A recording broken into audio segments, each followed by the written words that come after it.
ఒకసారి యజమే కట్టిండు యజన బాలకమ్మ దొరకని చేరాడు వెలికిండ్రో మరి అది కాకపోతే రాజు వేషం కట్టిండు భోగమా వేషం కట్టిండు ఆ వేషన బాలకమ్మ దొరకని చేరాడు వెలికిండ్రు పోయినమ్మా కాకపోతే ఏనాడు ఒక దొంగ వేషం కట్టిండు దొంగ వేషన బాలకమ్మ ఏనాడు దొరకని వెలికిండ్రు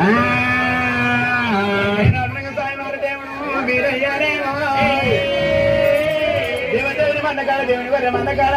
కొడక పోయిడారా మరి ఆడదాని గురించి 60 దేశాలు కట్టినా మరి పోయిడారా మరి ఇప్పుడు వేషం కట్టాలి సాయి వారి దేవుడమ్మా